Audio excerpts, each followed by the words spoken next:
Dolls, how's it going, everyone? Welcome back to the show. Can't stop, won't stop. It's been like 14. It's got to be 2 weeks at this point. You know what? Almost. It's been almost 2 weeks since PulseChain tour. I came back. Yeah, it's been almost 2 weeks. Every day, sometimes twice a day. I got a lot of stuff to talk about, and literally, I got a stream tomorrow to talk about some cool stuff too. And then next week is AI week, so streams every day, and I'll have access on at some point, and I think Tuesday. And I'll have Ben Sierra on to do a Hex stats update as well. Very cool. Very good stuff happening next week. AI and crypto, literally that series, plus some cool crypto guests as well to come on talk about Hex and PulseChain and stuff. But today, I have a lady with me who is sort of a farmer in more ways than one.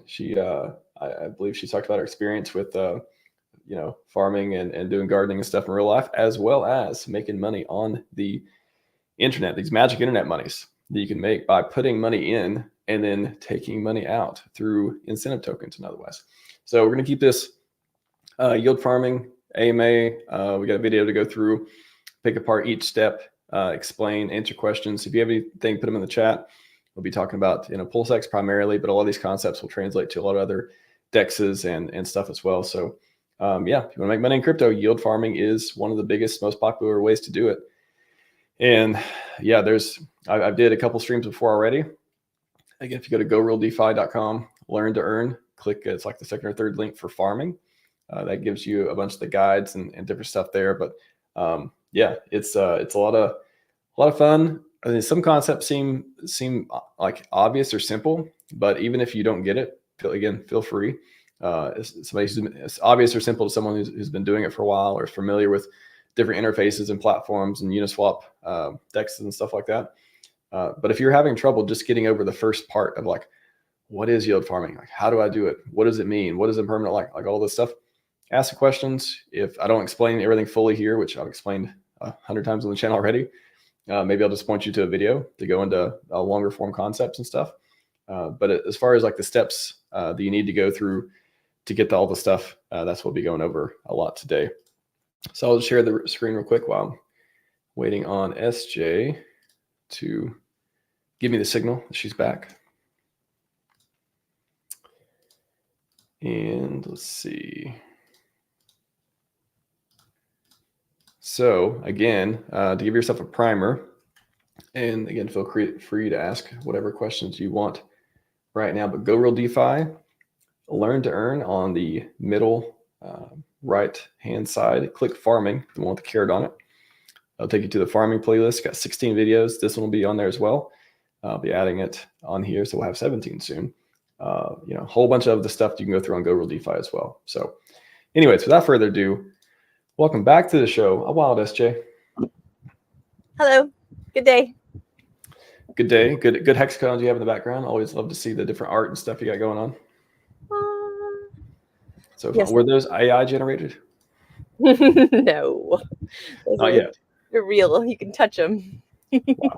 Nice. You never know these days. They got backgrounds that are wild. Oh wow, what's behind me? Right. Amazing. That's true. That was AI generated. I didn't generate I got a bunch of new backgrounds, but actually got someone to generate them for me, who just wants to spend hours and hours creating like these amazing things from our logos. That's not quite point and click yet. However, when it does become that, I will probably do a guide or show you how to do it, because that would be game changing too.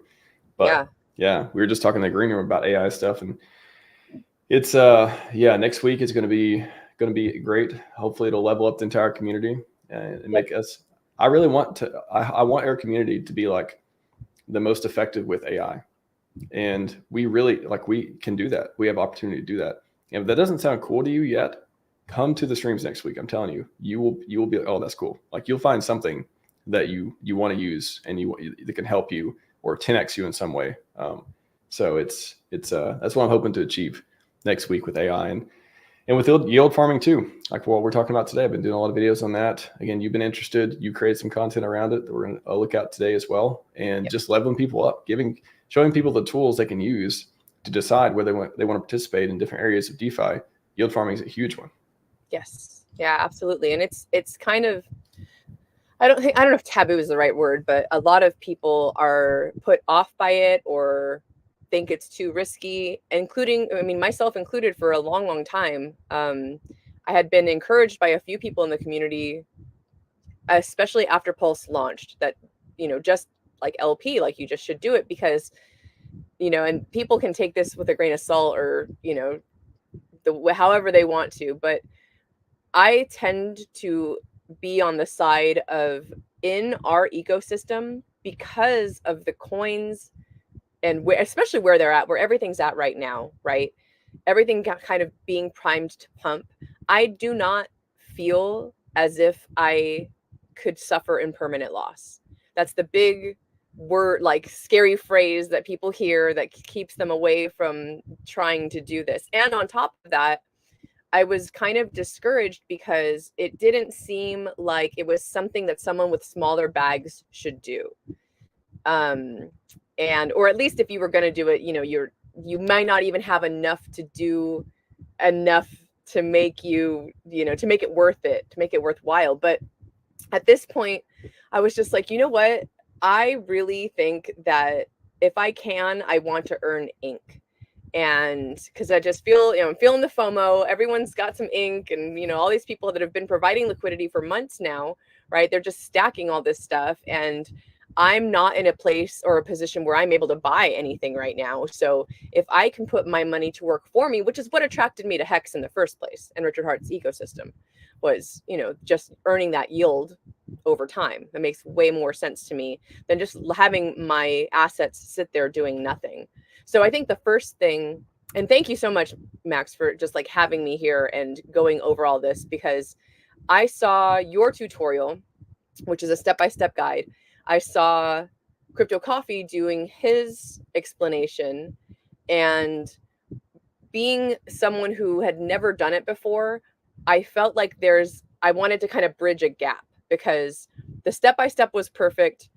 Coffee's explanation is really great, but I didn't see anything where it was like, okay, here is the step-by-step process, and this is what you're doing with each step.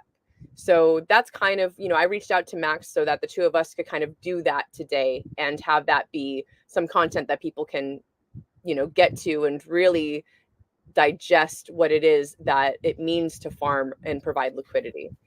So I guess the first thing I kind of want to have you answer is, what is impermanent loss? What does that mean? And why does it seem so scary to people?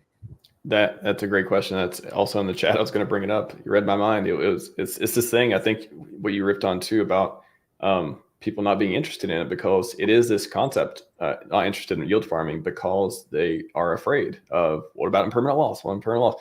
And again, it's one of those concepts that's it's not very easy to understand unless you know about like liquidity providing or use ChatGPT to teach you LP, which I've done myself. Like I literally leveled up myself a couple weeks ago before I did the yield farming thing. I was like, okay, I want to be prepared to answer questions. I want to know as much as I can. I know a decent amount about it, but like I even used AI to help me. Like, hey, here's the situation. Tell me like the risk to reward. Explain the different pools, like stuff like that, just to wrap my head around it. But just example I did here too.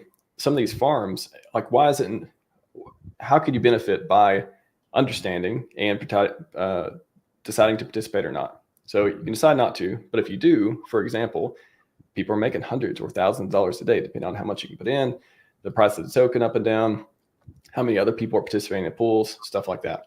So the reason it's even important or even worth talking about is, you could make hundreds or thousands of dollars per month here. And again, much, much more if you're well and put money in. We've seen people participate in the different pools, and some of them have tens of millions of dollars. As you can see, I mean, all of them have tens of millions of dollars. The lowest one is USDT, 17 million here. So impermanent loss in a very simple form is just think about when you when you're doing farming and you provide liquidity. Let's just forget farming for a moment. Farming is just you're staking your liquidity tokens. You're providing liquidity and then you're staking them. You're basically locking them up in a farm. And to do that, you earn a token called incentive token on PulseX. So when you lock two sides of the coin up, all right, like half and half. So for example, in this one, you put up 50%, whatever the ratios are, you put up, 1,000 PulseX and you put up 3,000 Pulse, like whatever it turns out to be. When you provide liquidity with those, you're providing them, there's a ratio that is set. And when the ratios go up or down from each other, the pool needs to balance itself. And there's this math equations, all this stuff going on in the background. But essentially, like what you need to know is if one coin goes up way more than the other, and there's price wise, if the price wise goes up or the ratios change or something like that, if things change between the coins, you could get much more of the one that has the lesser value, for example. And again, I don't want to go into all the mechanics and all the ratios, stuff like that, but just that is the how you could suffer impermanent losses if and that's why in stable coins, some people can do like a silent sell with stable coins instead of market selling. They can say, okay, for example, if I think that if I have a bag of Pulse and I wanted to eventually essentially sell it and get more and get the DAI in my side of my portion of the pool from it, I could provide the liquidity and the DAI and Pulse pair. And over time, if Pulse price went up, I would get much more DAI than I would have Pulse. And it would be essentially like I was selling it, but without actually making a trade on the market. So that's what can happen with stable coins, which are to set value. So if the price goes up with the other coin that's not at a stable value, then you can get more of the one that didn't change as much. But the other side, the thing that makes people afraid of a loss is if they're doing something like the ink farm, there's different philosophies like, okay, do I want to farm ink? Do I want to buy ink? Like, do I only want to farm it? How much do I believe in it? Do I think it's going to go up more than everything else? Some people are like, I only want to farm it. I would never buy ink. And then some people are like, I don't want to get rid of my ink. I think ink is going to go way up. So I think it's going to outperform Pulse or PulseX or whatever, because some people leave leverage on those coins. So if I'm going to participate in the ink farm, then I risk getting less ink, less of the more valuable token, essentially, by participating over time if I think one is going to outcompete the other. So if everyone thought that, if everyone's like, okay, impermanent loss, that sucks, why would they ever do it is the question, right? Like, why would you ever do it if there wasn't this foolproof way to not lose money? And one explanation is you're betting, first of all, you're getting, so PulseX is a little special. You have V1, V2, burn and earn. So when you're providing LP in the farms here, you're not actually earning the LP fees. So that's in V2, and there's no farms in V2. So on V1, you're able to earn incentive token only. You're not getting the fees, they're getting burned, which is actually great for PulseX and all that stuff, but you're earning incentive token. So your reward for taking on the risk is the incentive token. And the more you earn of it, maybe that could offset any or some, at least, of the impermanent loss that you would get. That's the idea of why you would even participate. So again, just at a basic level, the risk of impermanent loss varies on the different pools that you participate in, because the assets, depending on how the assets move. If you participate in a stablecoin pool and everything is sideways for a while, but you're able to earn high APR, that's what in the bear market people are talking about. Oh, do the stablecoin pool. If you think it's going to go sideways for a while, you can just continue to collect ink, and you have to worry less about permanent loss. But if you're participating in other pools, and I guess the other flip side of that is in a bull market, if the prices are going way up of the asset that's not the stablecoin, you may be basically selling your coins. You may be just getting a bunch of the stablecoin for those coins, and maybe that's okay. Maybe that's part of your strategy. Probably not part of the strategy for a lot of people, because they just look at high APRs and say, oh, I want to do that. And for the non-stable coins, the risk is like which one is going to outcompete the other. That's why, for example, a lot of people think that the Pulse and the PulseX stable or farm is the least risk, because do you like both coins? Like, does it matter if you think both coins are going to do 100x, 1000x, whatever? That is like the common way of looking at it. Why do you care about impermanent loss when you're happy to get either coin? Exactly. So that's like those two coins, the two premier coins. Stable coins, have their nuance, and then the other ones are kind of just like mixed. Like, again, I talked about ink. Are you willing to give up your ink by participating in it for a higher APR than you would versus the PulseX farm? What if ink outperforms? It's just basically like, what are you betting on? And do you believe getting the incentive token is going to help you, help you make up for whatever you may lose in that time? And different positions, you don't have to leave it in for, like, there's certain times where it's not like it's not like staking hex. Like you can stake hex for years and not like, I mean, of course, maybe you want to time it on certain cycles or not or whatever. But in general, you don't have to babysit it. This, I wouldn't say you have to babysit it, but if you see the ratios are changing, not in your favor, then maybe you want to make a change. Maybe you don't. Maybe you don't care. Like there's just all these like complexities to go along with it. So that's basically impermanent loss, the risk of impermanent loss, at least. I have videos and stuff explaining impermanent loss in more detail by me and probably a lot of other people as well. But just essentially you're wagering based on the different pools, how much you think the tokens are going to go up, or which pools are going to be the best APR, and how much risk you're taking on and how much reward you're getting for doing that risk. So there's a lot of variables going on, but that's why, again, it maybe turns a lot of people away from it because they're just not sure. So just don't participate. Mm-hmm. But does that make sense? It does to an extent. Like it's starting to make more and more. Just again, being so new to this whole thing, it still feels like a little over my head. And I think also just because I, again, am of the belief that with the farm that I'm doing, right, which is the PulseX pair and earning ink, it just feels like win-win-win, because I don't know. I like it all. Like I want all of that. Well, so let's take that one for example, real quick. Just so you say you're doing the PulseX, right? Yep. So why did you pick that one? It just, well, firstly, in terms of assets, like that's what I have liquid, right? Like those are the two things that I have that are just kind of sitting there, and I felt like I had enough to take a small percentage and put it to work for me, because that's what I wanted to do. Like I don't have a lot of stables right now. I don't have really much else to, a lot of my hex is staked. So it just, for me, in terms of the allotment of coins that I have, this made the most sense. Okay. So it's the most convenient, and you don't feel like you're risking much because you like both coins, you have both coins, and you want to earn ink, right? Yeah, exactly. Yeah. So to me, like that situation is probably the simple situation, and probably one of the most common ones for a lot of people out there who maybe they've done the sacrifice, or they just don't do a lot of trading or whatever, and they're just holding, and they're like, man, I wish I could make some more money on this. And I see people going nuts over ink. So like, why, like it sounds like your attitude is like, why not, right? Like, why not participate? And yeah, I mean, maybe, who like however much you can put in, it's the lowest percentage of the farm. So you're going to make the less or the least amount compared to the other ones.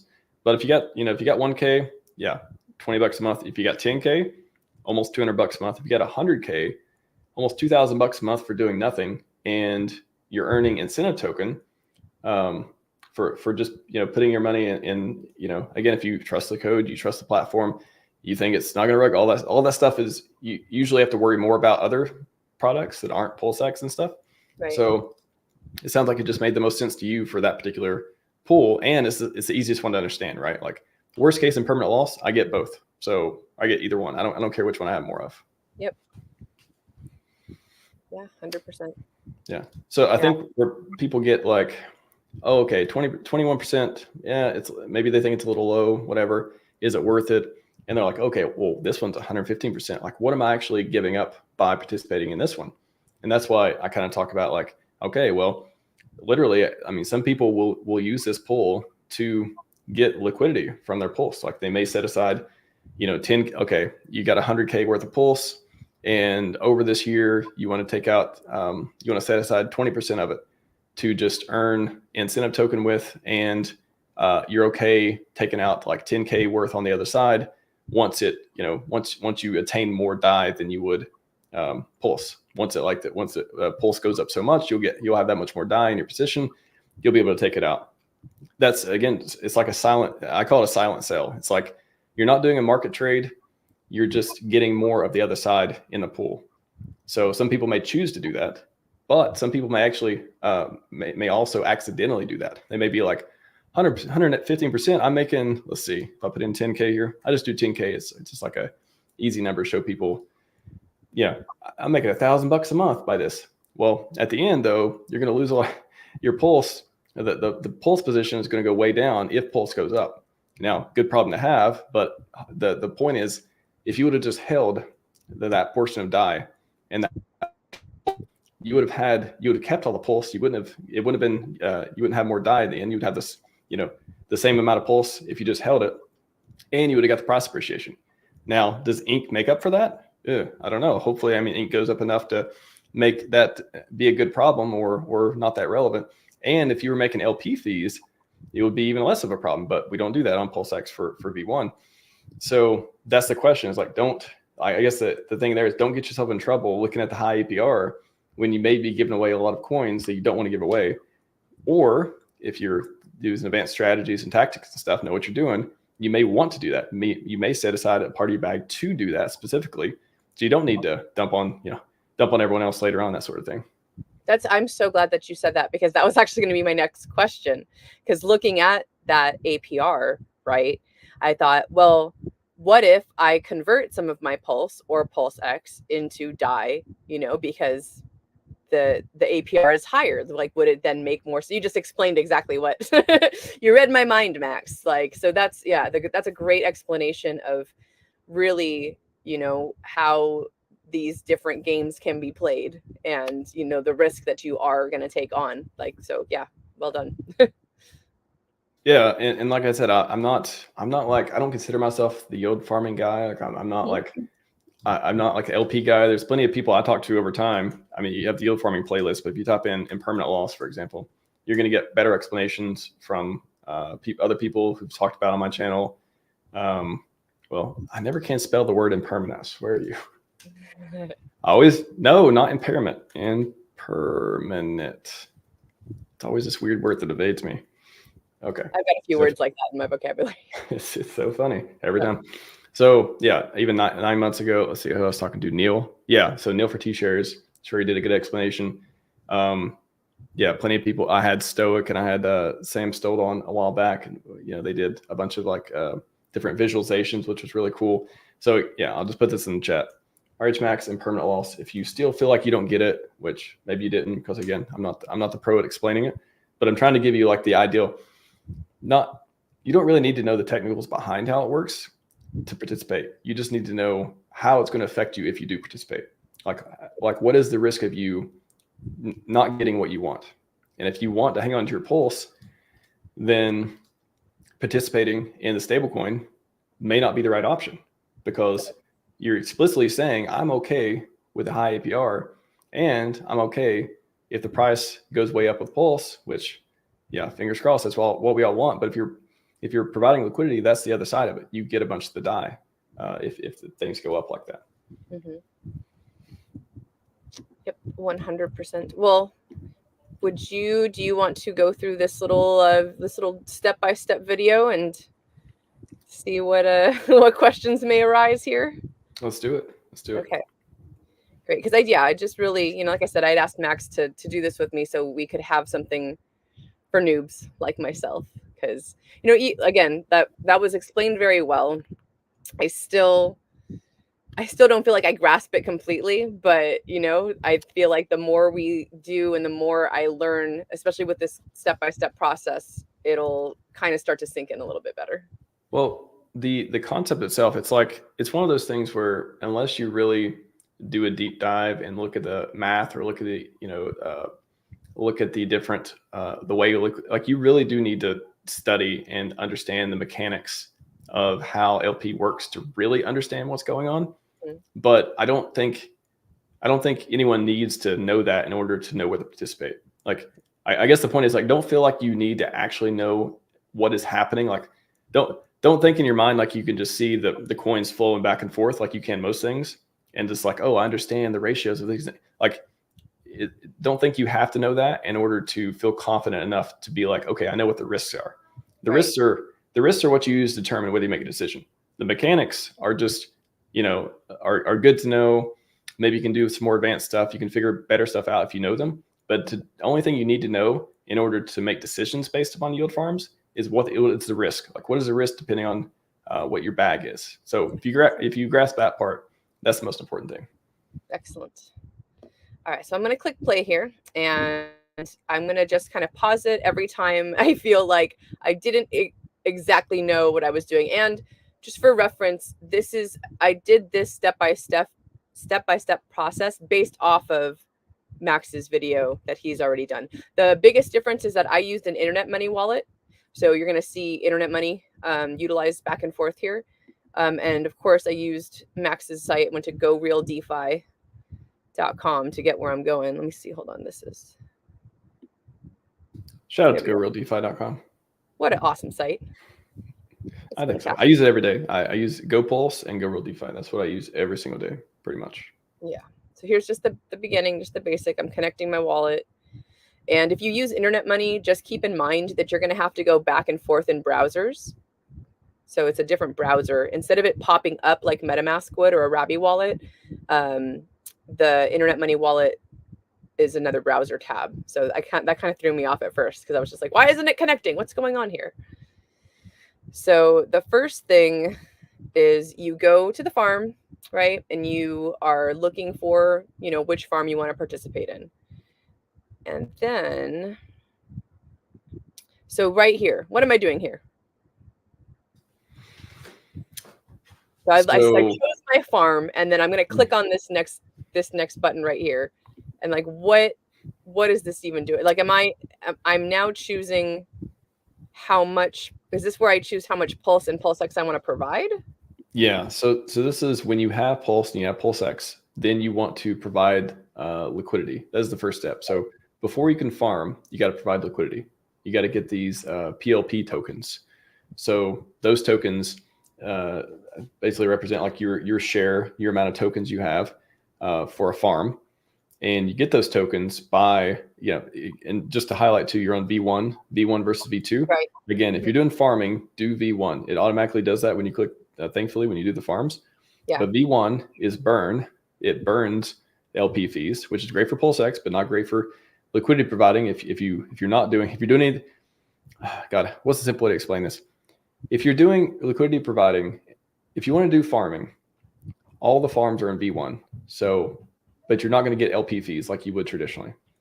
If you want to provide liquidity and earn fees with anything else except the core coins that have farms enabled, you would use V2 and provide liquidity for other coins.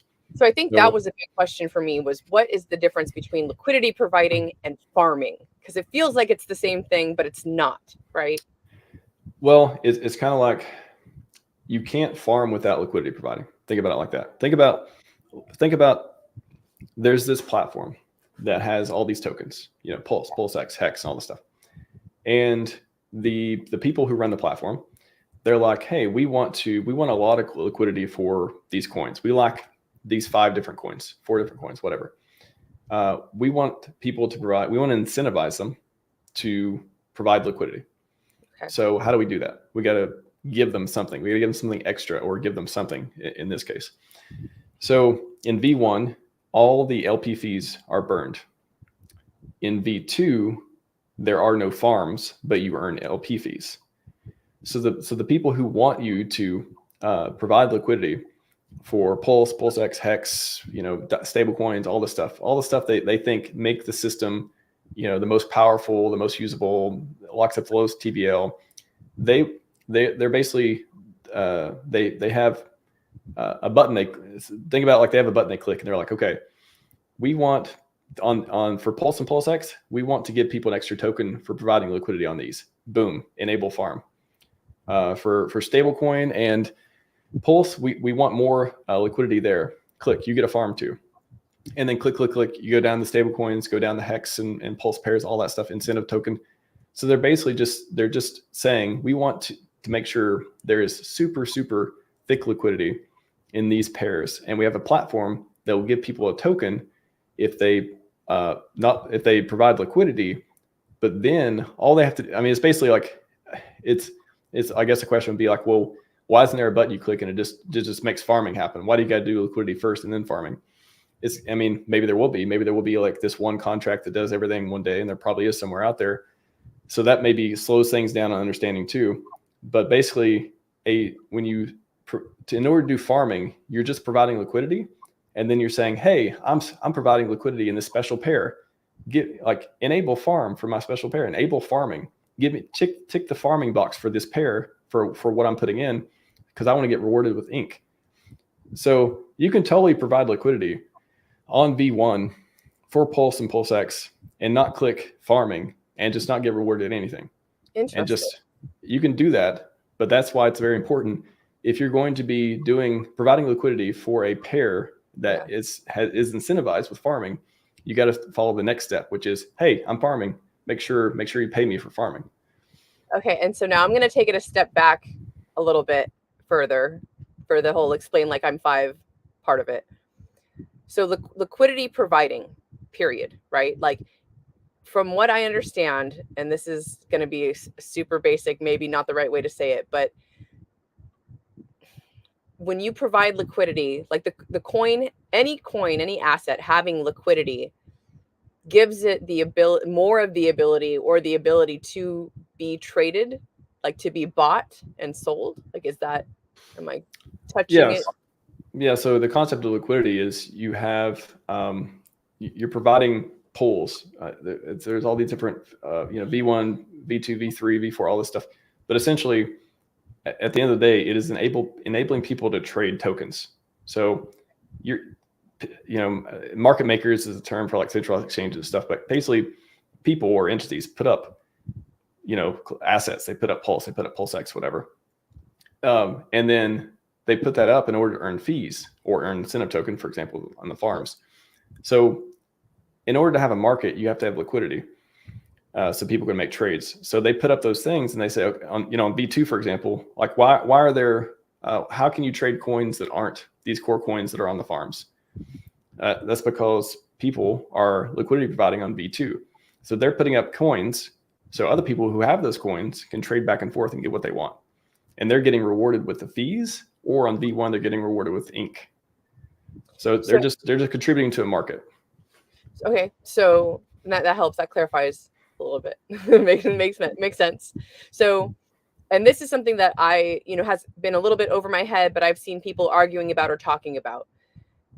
So this is a 2-part question.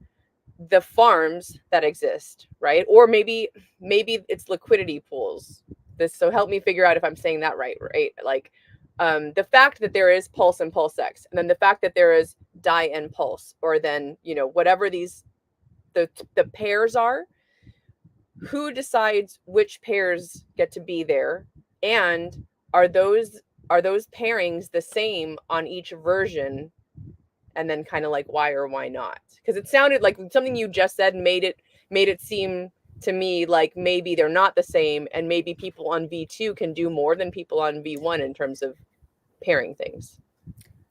Make sense? I'm trying to think of where to go with that one. So you have, so on V1 and V2, there's no difference as far as what you can do. Mm-hmm. Other than V1 has farms. Basically the platform devs and stuff were like, hey, on V1 where you're not getting any LP fees, we want people to provide liquidity. We have to give them something. Let's give them incentive token. So all the pools and stuff, they're basically set up when a pool is created. Ratios are mapped there. You can see on this one in your video, for example, it says the PulseX ratio you're participating in is 2.25. PulseX per pulse. And then it shows you also your share of the pool. Also your share of the pool. And so if you put in a lot more, however much was put in here, if you would put in like added some zeros to there, your share of the pool would have went up. You could earn more fees or more incentive token, whatever it is. So there's no difference in providing them on either version. They're both the same platform. They're both the same mechanics and stuff. I'm trying to think. Sorry, your question was around. Basically, like who? Because I see people yelling on X sometimes, like, why isn't there this pair? Like, why can't we have this pair? Like, who decides what pairings are there? And yeah. So as far as pairing, so there's 2 different concepts here. So anyone can create a pair. Anyone can create. So somebody already created the Pulse and PulseX pair, right, and they've incentivized it with farms. So there's 2 different things. One is anyone can create a pool. They can go create a token in 5 seconds, create a pool, put half PulseX, half that token, and now you've created a pool. So anyone can create a pool on PulseX or any other DEX, for example. Okay. Now, for a farm to be incentivized, probably what people are yelling about was what you're referring to. People are yelling like, why isn't there a E-hex P-hex farm, for example? That's a popular one.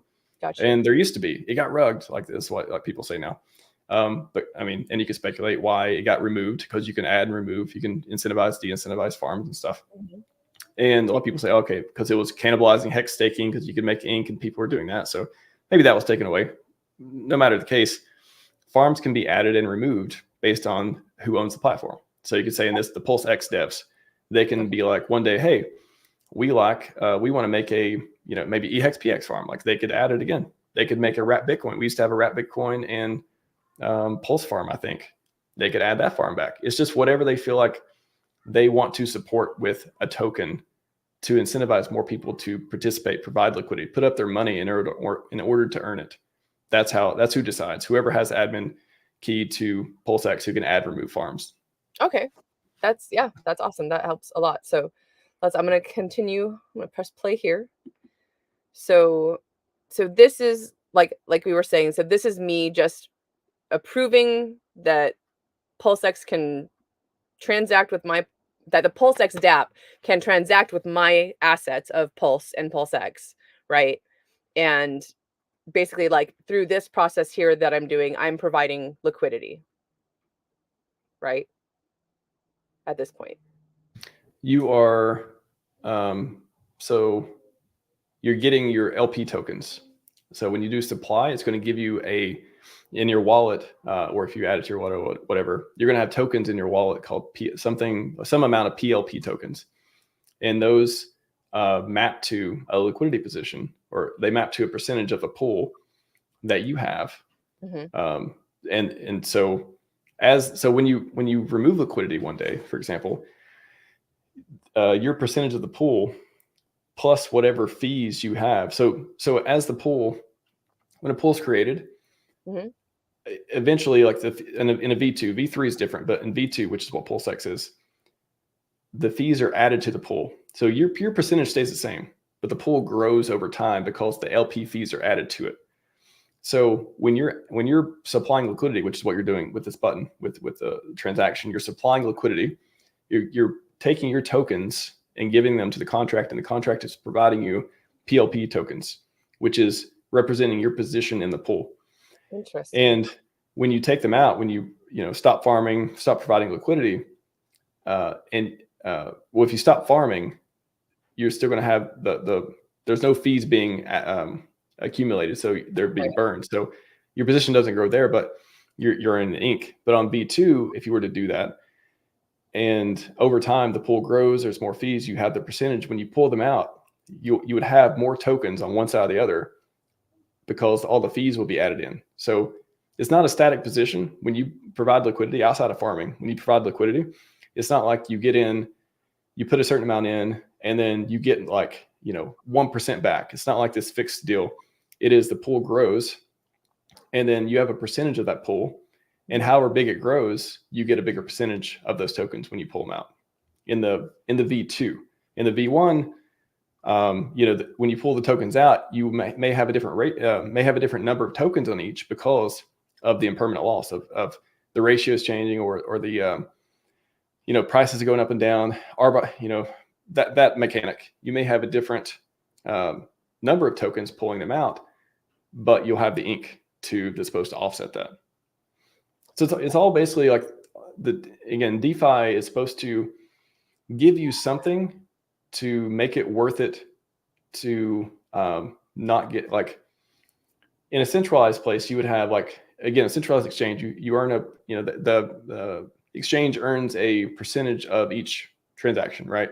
Mm-hmm. You see that was like the big thing where you use the centralized stuff. Oh, there's a percentage of the transaction, exchanges get rich, all that stuff. Right.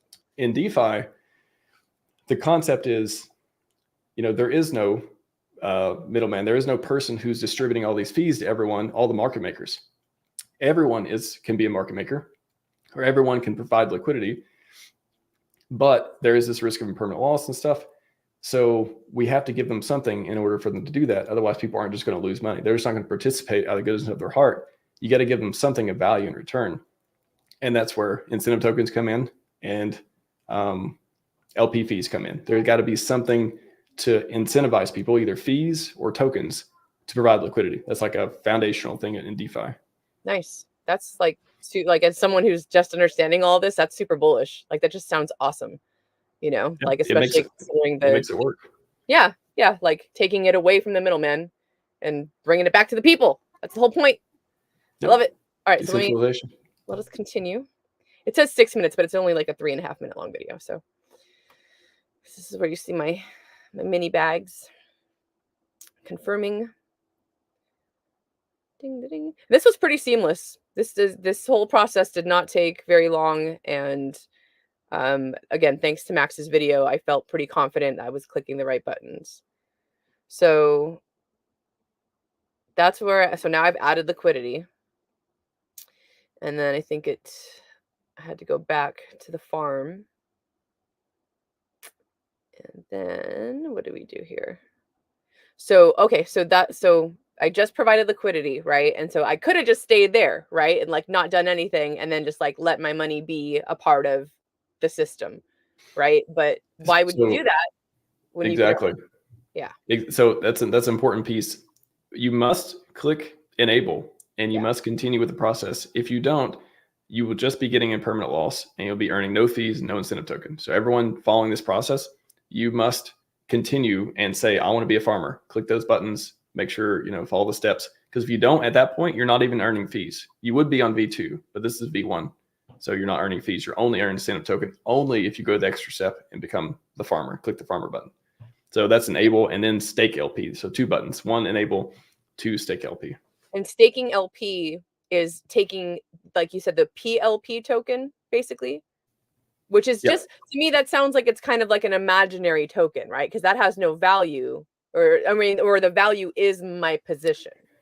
I've thought about this before, and I'm not sure, maybe somebody in the chat can tell me, like, are there markets where people, I had this conversation with Coffee before PulseChain even launched and PulseX even launched.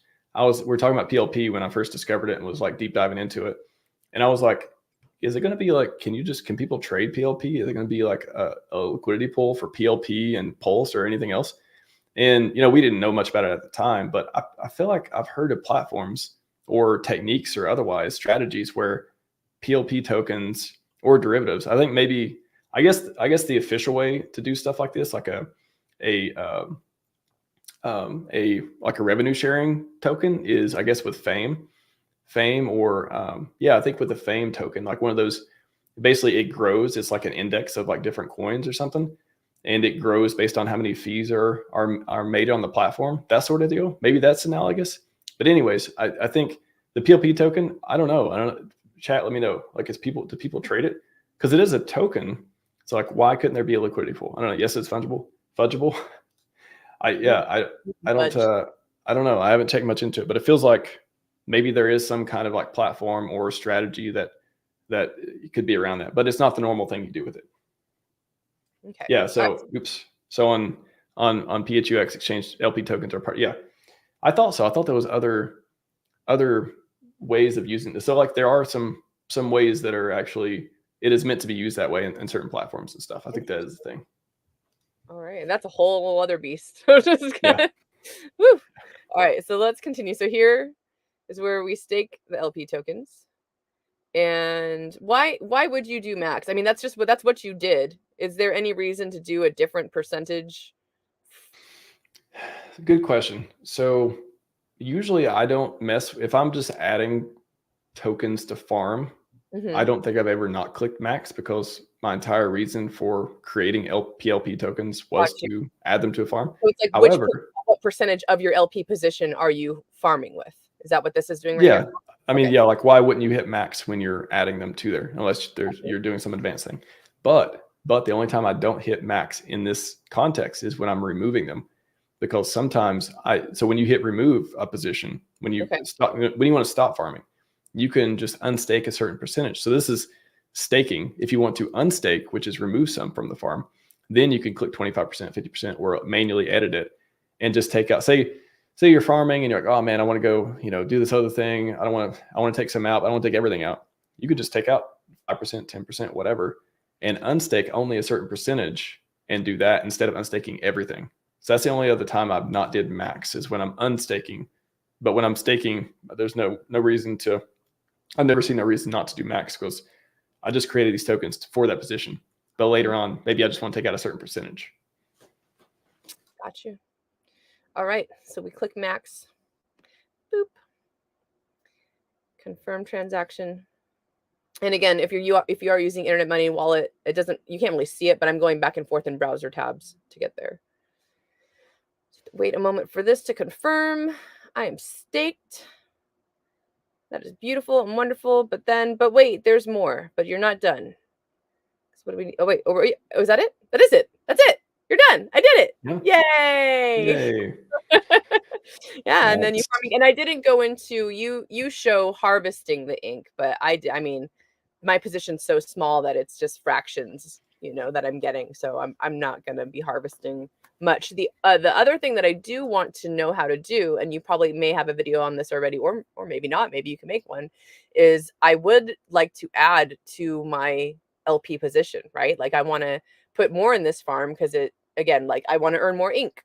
And I feel confident, that I was able to do it. And, I think that there's I have to sit down very soon and figure out across, because I have multiple wallets, right? Across all my wallets, how much Pulse and PulseX do I have in its entirety? PulseX is a little easier for me, but Pulse has been donated to me. I've actually earned Pulse as income from a couple of different things and all that jazz. So if I actually sit down and realize, okay, I've got a little bit more than I thought, I want to throw a little bit more into this farm so that I can get more ink.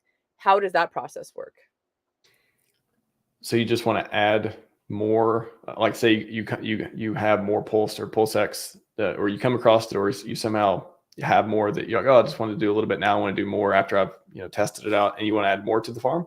Exactly. Yeah. And in that same question, do you have to add the equal amounts of both for the farm? Yes. Okay. So the process is exactly the same each time.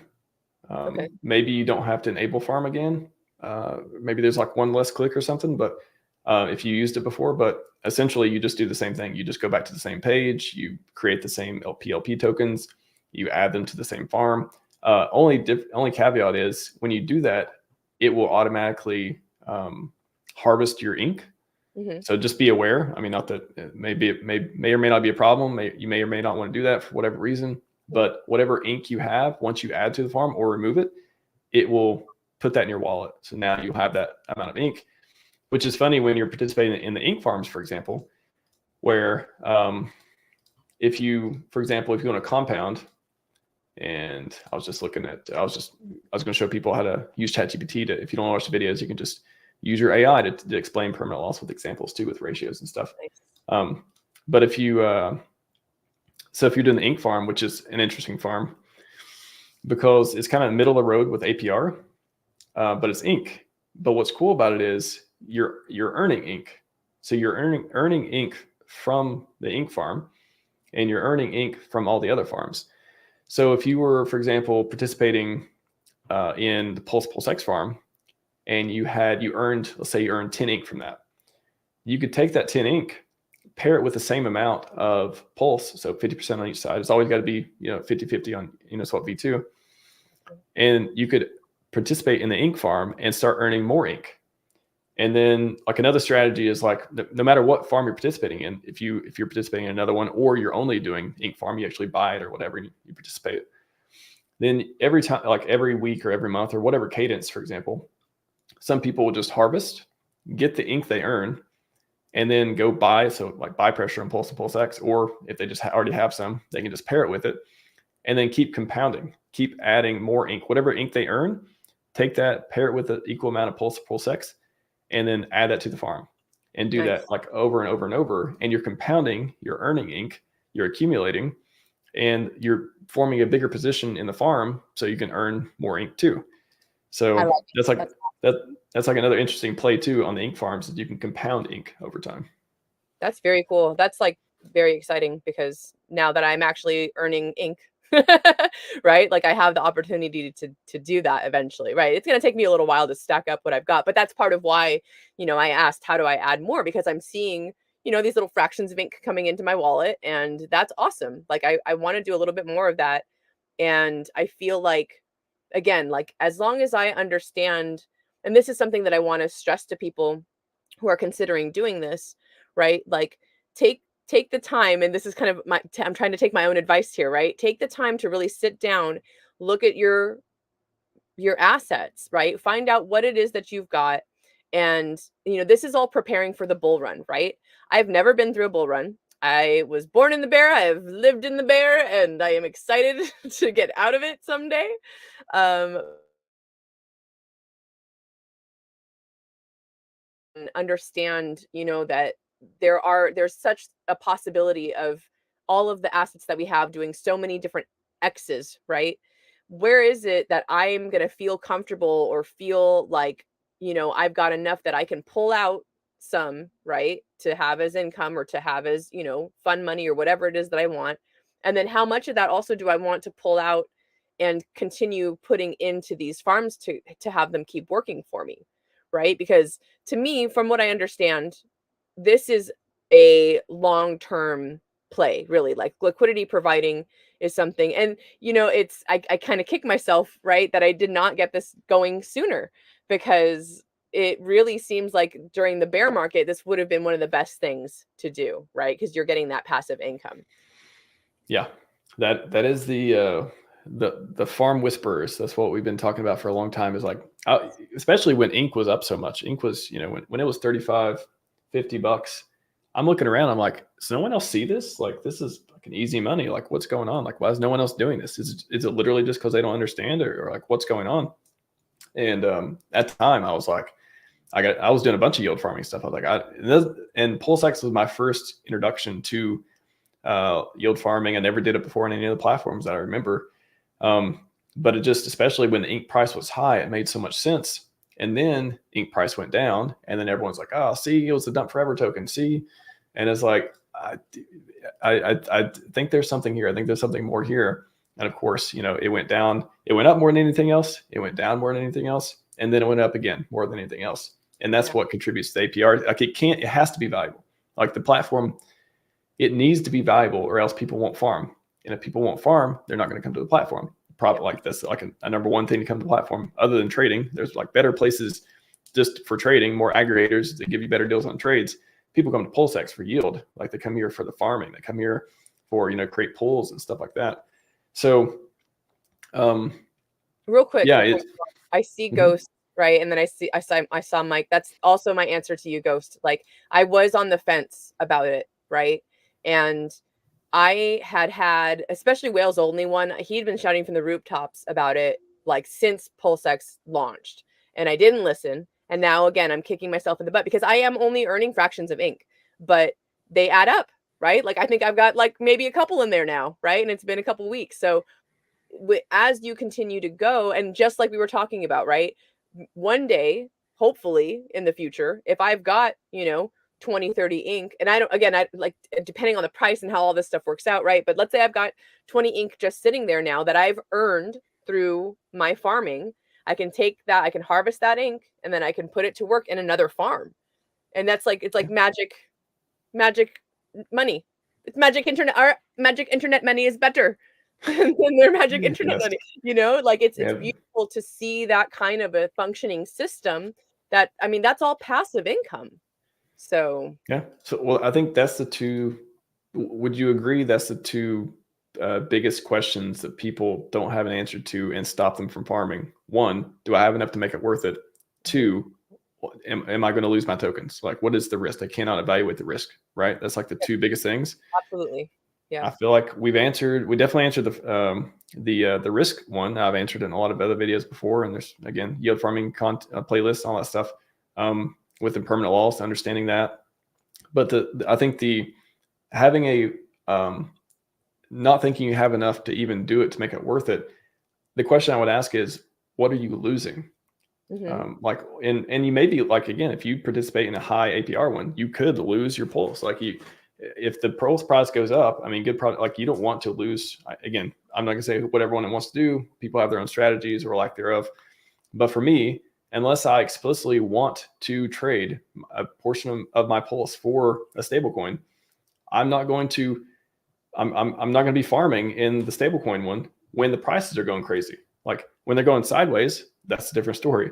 When they're going down, hey, like a difference, maybe a slightly different story too. But when they're going up, again, you have the risk of impermanent loss. So evaluating the risk and understanding the permanent loss portion, and which one many people consider to be, the least risky, which is if you like Pulse, you like PulseX, you don't care how much you have of either one, then that's why you could see a lot of people are $63 million liquidity in this one particular farm. A lot of people apparently, think it's or voting with their money on that.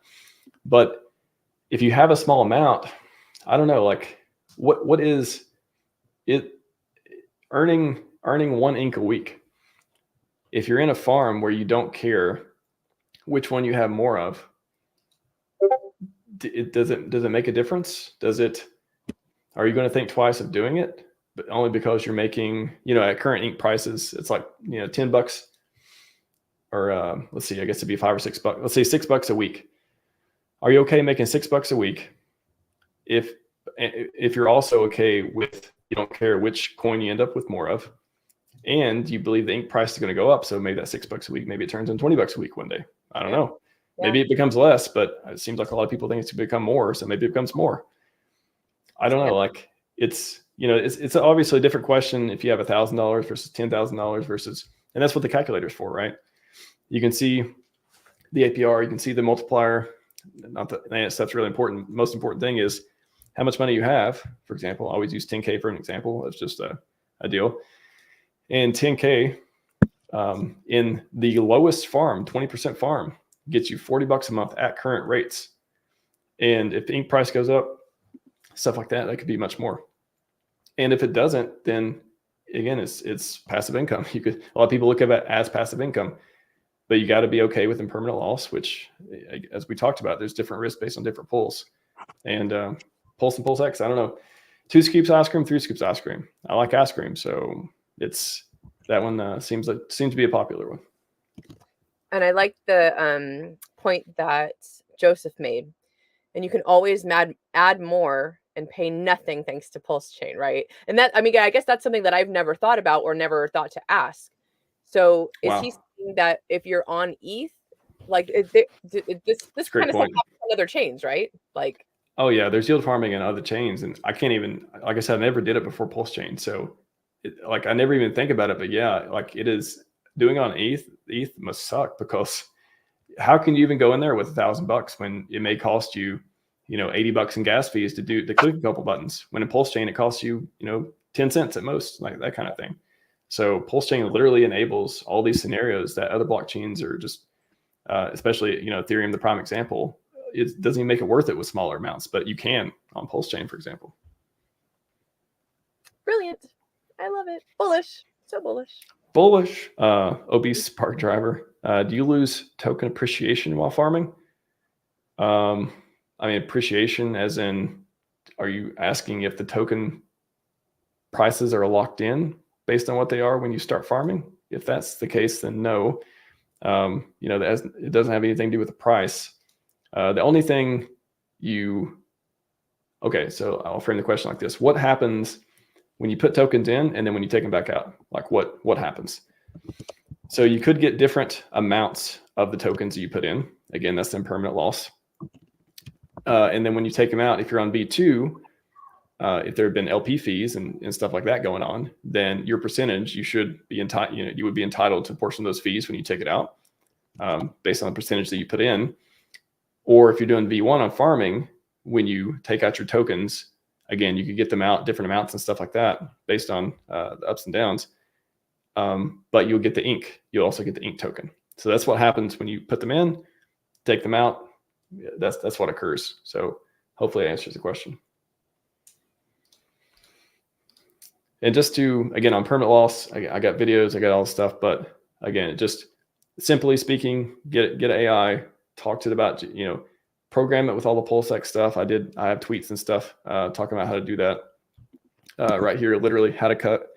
I created a custom PulseX 101 AI. You can ask it about ink. You can ask it, you can create your own, feed it information, ask it different concepts, ask about permanent loss. Permanent loss in Uniswap V2 occurs when price ratio assets and liquidity pool changes after you provide the liquidity.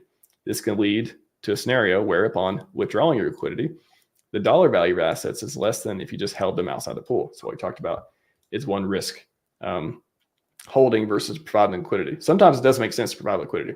Again, it depends on your goals, what you're getting paid, the market conditions, if they go in your favor or not, with liquidity. Sometimes maybe that's the third reason why people don't do it. Other people have told them, why provide liquidity? You're just going to lose money. You should just hold. And there are certain scenarios where that's true. Like, that's generally good advice to a certain extent. But there's a lot of nuance in there. And a lot of people are making a lot of money doing LP and farming. So it's kind of, there's like more details than just that. But again, if you're new and you don't want to get into it, you don't want to learn the ins and outs, maybe LP and farming isn't for you. Like, it's one of those things, like it takes some time and takes some getting into to figure out how not, because there are ways to wreck yourself. Like, we're trying to talk about the different ways to do that so you can avoid them too. Yeah. Can I read? Mm-hmm. Oh, go ahead. I just want to say that the loss is impermanent because it only becomes real if you withdraw your liquidity. Yeah, if the ratio, if they go up and down, sometimes you don't want to withdraw. Like, you can look at it, make a judgment call. Again, if you're that advanced, figure out how to do this stuff.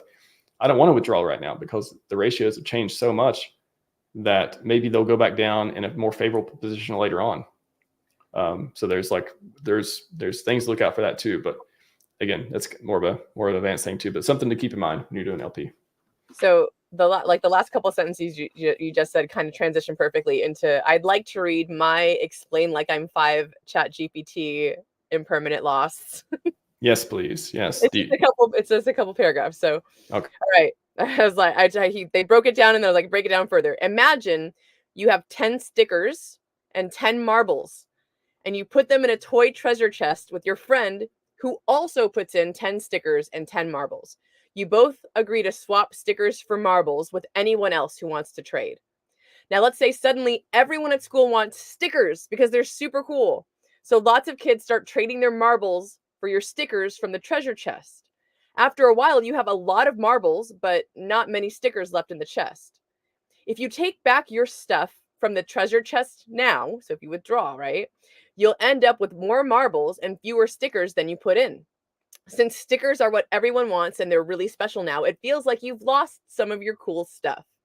But if you wait and don't take your stuff back yet, maybe one day marbles become the cool thing and stickers are less popular. Then kids will start trading stickers to get marbles from your chest.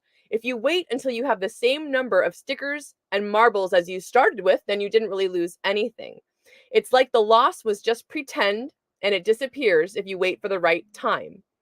So impermanent loss is like a pretend loss that happens when more people want one thing over the other from your treasure chest. If you wait until they're both equally wanted again before you take your stuff back, you won't have any loss at all. Ta-da! Wow, that's a good visual too. Yeah, hopefully in our case though, the pulse price just goes up so much that it never goes back down, and the people who wanted to get liquidity from those pools get it, and hopefully people don't get wrecked by the price going up too much in LP, which is funny enough can happen. And if you're waiting for it to go back down, you may either be waiting for a while or hopefully never in our case. Hopefully it just goes up and never comes down, and just, we take over the world, right? Take over the world. Yep, that's the plan. Filling up stadiums. Blue collar grant. In what order would y'all talk about your onboards about yield farming, hex staking, and validating? What do you think, SJ? I would probably go with, just because this is the way that I learned it and what makes most sense to me, would probably be staking. I think staking and then validating and then yield farming. Staking and validating though, no, staking, validating, and then yield farming. Yeah, I'm on my way to validating, and that's only thanks to Project Pi. I think there might be another project or two out there that are doing something similar, but it's virtual staking or virtual validating. Like, as someone who lives in a bus, I don't have any way to run a physical node. Like, that's just not possible for me. So you can do it in the cloud, but I get your point. Yeah, yeah. So I just basically like wouldn't like with my internet and where I'd have to go offline if I'm driving. Like it just doesn't, it doesn't work. So yeah, so doing it through Project Pi, I kind of started. I haven't actually like I'm not doing it quite yet. I actually don't think they've launched completely, but I'm starting to put Pulse into that so that I have it's only 8 million versus the 32 million that you need to validate normally. The way that they're doing it is you only need to provide 8 million Pulse in order to do their kind of virtual validating. And I might not be saying or explaining that right, but I'm gonna Yeah, do what I no, can. yeah, no, I hope they're really successful with it too. I get to meet them in Vegas, and seem like some good guys. So I'm glad we can make this. You all could make those connections down at the Atlanta Options. blockchain deal. Yeah, Yeah. super awesome. And then I'm really excited about Alex. Hopefully he gets the Rocket Pool fork, which is kind of it's I think a different way of doing it, different platform, but it is providing a different way to do like kind of like virtual validating, you could say, Okay. or I like to call it, I guess, delegated. That's probably what I would say, delegated validating. Like Sense. you're using, hopefully in a trustless way, another contract to still power the network and still get yield and stuff. But if you're priced out, again, if you want to run a validator, right now it's about $4,000 If the PulseChain price does 10x, it's 30 to 40k. If it does another 10x, it could be 300 or 400k. Nobody could be. I mean, it's 99% of the people don't have that. They're not going to do that to become a validator unless they already had the PLS in the first place. And then if they still want to hang on to it at that point, a lot of people I imagine will take some liquidity. Then are they going to do a validator? They're going to do something else with it. So it's these different ways. It's basically once a concept or a system becomes popular enough where people are getting priced out, then the market this market has room for delegated pieces, or I forgot like what 2Fux is doing. It's like you're breaking up into smaller pieces. You're letting a bunch of people become one whale to get the yield going again, that kind of thing. So yeah, I'm excited for some community projects. Whatever Alex from Hedron builds, I'm in. He's awesome as well. So we got those, and then just to answer the question, I would probably go. I'm trying to think of a new person. It depends if they're onboards. I don't know, because they do hex staking. I'm kind of like, maybe they just buy hex. If they only have hex, I'm going to talk about staking. But maybe they only want hex. Maybe I'll tell them about hex and they're not interested. Maybe they just want Pulse and PulseX, or one or the other. I don't know. Am I going to say, well, if you get Pulse and PulseX, you can yield farm with it? That's kind of a cool selling point. I don't know, but then I do love hex staking too. I love ladders and stuff. It's a good problem to have. Like, which one? I guess I'm going to fill them out and be like, okay, what are you interested in? Are you okay locking money up for a couple of years? Like maybe staking is more for that. Are you okay? Like, do you just want to like earn? You just want to earn passive income during the bull market and see how it goes? Maybe something they get in and out of quickly is more for that. And for validating, unless they're a tech nerd, I'm not going to recommend it, because you kind of got to be, unless again, I'm going to recommend a delegated service of some sort. So probably, I think I'm with SJ. Yeah, probably staking. Naturally, I want to do staking first because I have an affinity for hex and supporting that. And then yield farming is just kind of one of those easy. Most people will probably be more interested in that than anything else, just because it's easy to get in and out of, to earn ink. Oh, I see my money went up today, that sort of thing. And then validating is for the nerds, for the people with how do you say it? How some say it, with the pins in their pocket, pins in the front checkered pocket shirts, that type of thing. So it's definitely highest barrier of entry. Yeah, that's why. But again, we got some products out now, and we got some more products coming that'll make it easier for validating, because validating is super cool. I definitely I want to get more validators, the better. But it's it depends on who you're trying to onboard. And I love that all of this makes things more decentralized, and like a lot of the reason that I wanted to do this was not monetary. Like, I love the fact that I get to be a part of this, that a bigger part of the system, that I'm doing my part to keep everything moving forward, and to draw more eyes, because right, like things that are more liquid are more attractive, right, to investors, right? That'd be a thing usually. Yeah, I mean, people find different reasons to like participate, as far as like if you feel like you want to make a contribution, you feel like you want to have utility, and you want to earn fees. I mean, validating ticks all those boxes.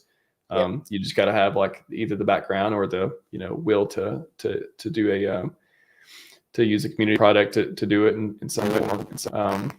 Yeah, I don't know. I feel like most people just want to like make money, but this ecosystem, it definitely has a place for people who really want to like not just make money, but like make a contribution.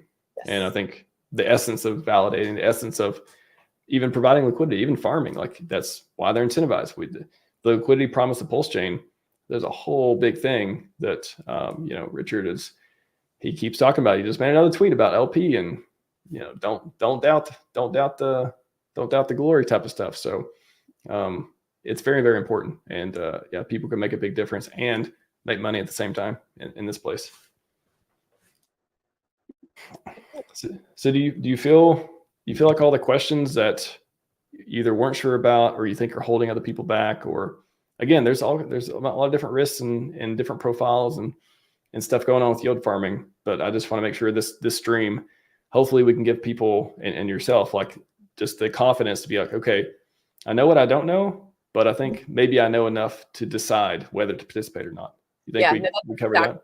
Absolutely. Yeah, that's exactly what I really wanted to, bring about, was that, like you're saying, you don't need to know every technical detail behind all the things that are happening with ratios and the PLP token and all that, but at least if you understand what the risk is and you're not putting your whole fucking bag, pardon my French, in, this is I think something that, and a lot of the reason, large reason I did this was the so stake 5555, right? Hexlina, our lovely lols.pulse, kind of kept shouting about, it doesn't matter how big your bags are. It doesn't matter what size your bags are. If you can, use a percentage of it to provide liquidity. And she's always been someone that I think has been a great voice of reason and has really, a lot of really great advice in general, and really wants to see us succeed as an ecosystem. So that kind of put the nail in the coffin on, whether or not I was going to do it. That's really not a great way to put it. Like, put the cherry on the cake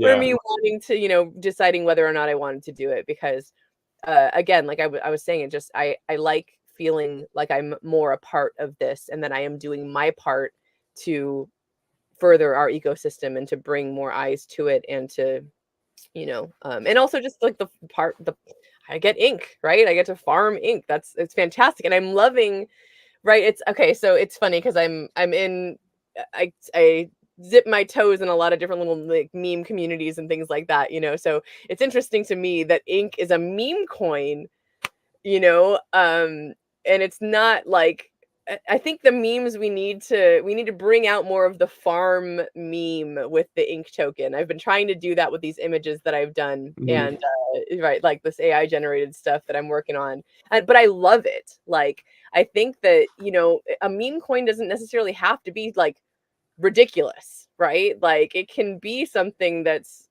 like makes a little more sense. And why not have the meme be like, let's wake up early and, put ourselves to work and start farming this thing and harvest, right, what it is that, our reward. So I'm hopeful to see more, images and memes in that way that are like not as ridiculous, but and maybe make a little more sense, but are attractive, right? Like, it should be, a meme is something that, people kind of get attracted to because of whatever, right? So yeah, fun and healthy, and it's RH token, so I automatically have more confidence in it. Yes. I think just one more note on people deciding, if they have a smaller amount of PulseX, to whether to farm or not. Honestly, I think you can make a case if you didn't want to do anything, what may be beneficial for people to think about is send it to a cold wallet and take real good care of it. Because even if I'm trying to think the next best thing, if you didn't want to learn and didn't want to like figure out how to farm and watch it, or you're concerned about the ratios and like whatever it is, one of the next best things I hope people do is save themselves from themselves. Save yourself from getting mad one day and making a bad judgment call and leaving, or the community, or selling all your coins because something that happened, or otherwise. Like if you have a small amount and you're looking for something to do with it, farming is one thing, but yeah, just send it to a cold wallet and just go live your life. Like that might just save a lot of people too. It's boring, but I think it works in a lot of ways. Yeah. And with PulseX, it's deflationary. You're not getting diluted. PulseChain may be deflationary one day. We get those transactions up, just like Ethereum, but it's not like, with Hex, you do that, you keep it liquid, you're getting diluted by the stakers. Right. PulseX is deflationary. It's getting burned. Burn, baby, burn. Like there's a little different mechanics and less to worry about, I guess, on that side. Yeah, and that's actually what I had done before I decided to, put a little bit in here in LP. Is I sent like the majority, if not all, of my Pulse and PulseX far, far away, and I was like, you just stay over there and do nothing. Yeah, you do nothing, and wait for Moon with me. Wait Moon next to me. Yeah. NT Fryer, which AI generator are you using, SJ? So I utilize I kind of like to call it the Adobe suite of AI. It's called Pixio. I think it's like Pixio.ai, and they have a ton of different tools within their system that I found. And I just found out the other day, the one I use, it's called Pixocraft. But what it is it's running the Stable Diffusion, using the Stable Diffusion model. So I'm technically utilizing a lot of Stable Diffusion. They also have a face swap tool, and I'm not sure which underlying tech that is. But they take like kind of the best of the best and put them into this suite, and then you have access to all of these different AI tools all within one platform. So I really love using the Pixio app. Nice. Yeah, I'm using to do thumbnails. I found a really cool one. It's not cheap, but it does a really good job. It's called like Pixels, spelled in some way. But you get on like Discord. You after you pay for it, it puts you in this Discord deal, and you just talk to this Discord bot to generate stuff, and you get credits and stuff. And I wouldn't normally use a system like that, but because it's a little like, it's not like this platform where you do all the stuff, and it's kind of different, but it makes really good thumbnails. So like I used it for the air thumbnail for the stream. I used it to create a bunch of other really good ones. So I've been using that mostly for thumbnails these days for live streams, and it does a really, really good job. So there's some cool tools out there that are only going to get easier to use, I think. Yes, definitely. Yeah, and I think more widely available and cheaper, hopefully, because the price will go down. There'll be a lot more competition. Prices will go down. Yeah, everything keeps getting better. Like in 6 months, everything I'm using is going to be out of date. So yeah, but also if prices go down, that means more people will be using them, and maybe your content will look less unique because everyone's content will be really, really good. What if we have a world where everything looks really good? Then it's like a good problem to have, but funny enough, it's going to be some interesting side effects as well. Right.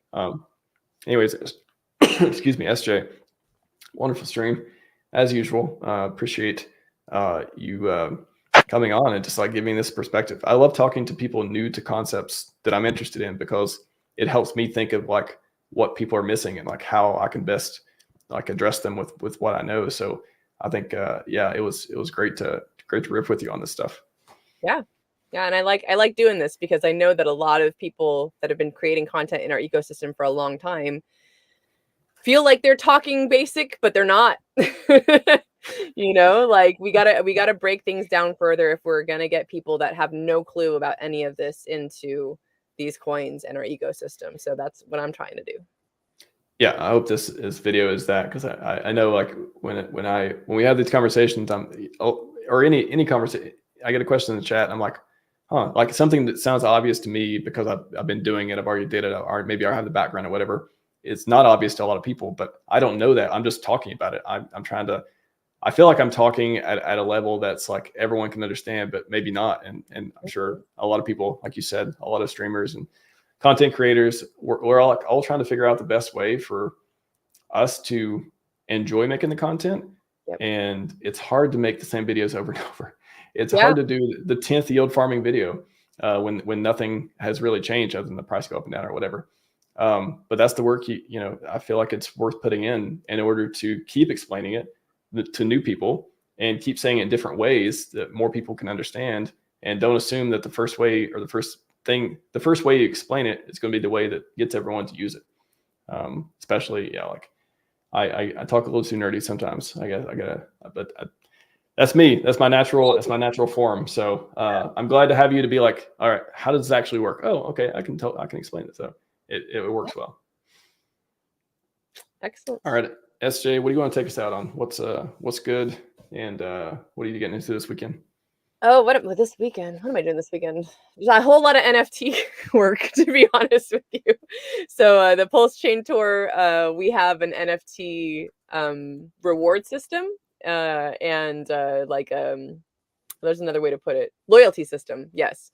So if you've come to any of our events in the past, if you're going to any event in the future, you get an NFT with your ticket, and I am the artist on those NFTs. So I'm in the middle of creating the ones for our Utah event, which Utah's coming up on April 13th. And then May 4th, we're going to be in Vancouver. Cry, because I may or may not get to see Max. Yeah, we'll see. A little bit, a half woo on that one. Half woo. Yeah. Wish I could be there. Yeah. And check out pulsechaintour.com. I mean, that's kind of like my life right now. I'm just inundated with doing that. And that's part of, I'm really looking forward to your AI talks this week, because we were talking in the green room beforehand. That's what I want to utilize Chat GPT for the most part, or Claude, LLM models like that. I want to utilize those so that we can do a better job of getting people who have never heard of crypto, who do not know what DeFi is, who've never heard of Bitcoin. I want to figure out with, the help of AI, how do we attract those people? How do we get outside of our little ecosystem bubble and bring people in who have never heard about this stuff, who could really benefit from it, right? Because that's the whole point of DeFi to me, is getting people out of the rat race, helping people understand that they can have financial freedom, that they don't need to suck middleman D, and that we can all really move forward into a more abundant life, right? Like, I want to see abundance everywhere, just like Richard, right? His cup is full. He wants to see other people's cups full. So I'm about that. Those cups, they like to be full. I like them full. I like to see everyone's cup full. I think that's actually a great way to put it. He has so many different, we go through all the greatest hits, but he really is good at explaining his goals, why he's in it, why this ecosystem exists, what he wants to do, and how everyone can literally make the world a better place. And if you want to use a different analogy, be a force for good in the world. It's really like the fill everyone else's cup and stuff. I think that's a great way to look at it. And I hope we're successful. We're definitely trying. And hopefully glory comes not too far. We'll keep waiting, delayed gratification, but I know some people are getting the itch. Yeah. Community's upside down sometimes, but that's how it is. It's been a long winter. long bear market. I'm ready for summer too.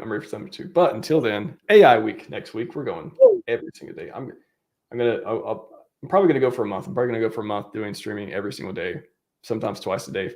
It's looking like a month now. I'm like, you know what? I'm not gonna take any time off right now. I'm good. I got the time. I'll do it. Good. So I hope everyone else out there is figuring out a way to contribute instead of cry. That sort of deal. Contribute greater than cry. How about that? Truth. Yes. And we can all cry tears of joy when glory finally comes. Let's look forward to that. Yeah. All right, everyone. That's all we got for you today. Scivive and 5555. We are out.